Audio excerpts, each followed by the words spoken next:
Israel और Hamas के बीच जंग हर बीतते वक्त के साथ तेजी होती जा रही है। गाजा पट्टी में तो इजराइल धमाके कर रहा है, मगर अब इजराइल के लड़ाकू विमानों के टारगेट पर सीरिया के 2 एयरपोर्ट भी हैं।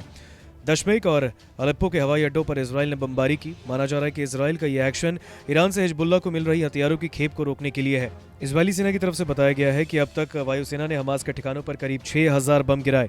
इस बीच हमास ने इजराइल को चेतावनी दी है, साथ ही दावा किया है कि इजराइल को बर्बाद करने के लिए 15 पॉइंट का प्लान तैयार किया गया है। दरअसल ऑपरेशन अल अक्सा के बाद हमास ने अब फ्राइडे अल अक्सा ऑपरेशन की घोषणा की है। हमास के हमलावरों ने टीवी के लिए एक वीडियो मैसेज जारी किया है और इसमें उन्होंने कहा कि गाजा में इजराइल द्वारा बच्चों और महिलाओं की हत्या का बदला लेने के शुक्रवार को हमास एक बड़ा हमला शुरू करने जा रहा है। उन्होंने कहा कि शुक्रवार को ऐसा बदला लेंगे कि इजराइल ने सपनों में भी नहीं सोचा होगा। हमास अल कुद्दस ब्रिगेड ने जेरूसलम, डोडो, बेरशेबा, अश्कलोन, नेटिवोट और सेड्रोट पर 130 मिसाइलों से एक बड़े हमले की घोषणा की है। हमास ने आगे कहा कि अब इजराइल को बर्बाद करने और अल अक्सा मस्जिद पर उसके अवैध कब्जे को खत्म करने के लिए 15 पॉइंट्स का प्लान तैयार किया गया है।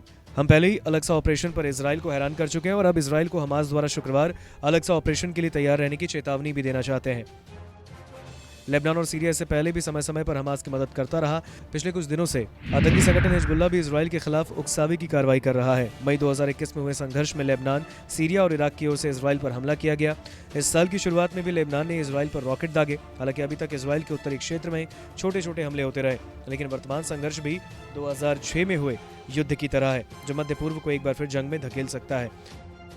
वहीं अब अमेरिका भी इजराइल की मदद के लिए आगे आ चुका है। डिफेंस फोर्सेज के मुताबिक अमेरिकी हथियारों से लैस विमान मंगलवार देर रात इजराइल के निमतिम एयरबेस पर पहुंची है। अमेरिका ने जो हथियार भेजे हैं उनमें नौसेना का विमान वाहक पोत यूएसएस गेराल्ड आर फोर्ड यानी CVN-78 शामिल है। इसके अलावा सहायता विमानों के 8 स्क्वाड्रन और Ticonderoga class guided missile cruiser USS Normandy CG-60 missile विध्वंसक USS Thomas Hudner, USS Ramage, USS Carney और USS रूजवेल्ट और आर्लीबर्ग क्लास गाइडेड मिसाइल भी शामिल है। अमेरिका की तरह ब्रिटेन और ऑस्ट्रेलिया भी इजराइल का मजबूती से समर्थन कर रहा है।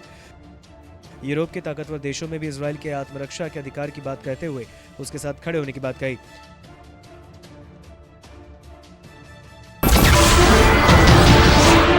नमस्कार, मैं हूं मानक गुप्ता। अगर आपको हमारा ये वीडियो पसंद आया हो तो इसे लाइक और शेयर जरूर करें और हाँ, हमें सब्सक्राइब और फॉलो करना ना भूलें ताकि आप देश और दुनिया की कोई खबर मिस ना करें। तो जुड़े रहिए हमारे साथ और देखते रहिए News 24।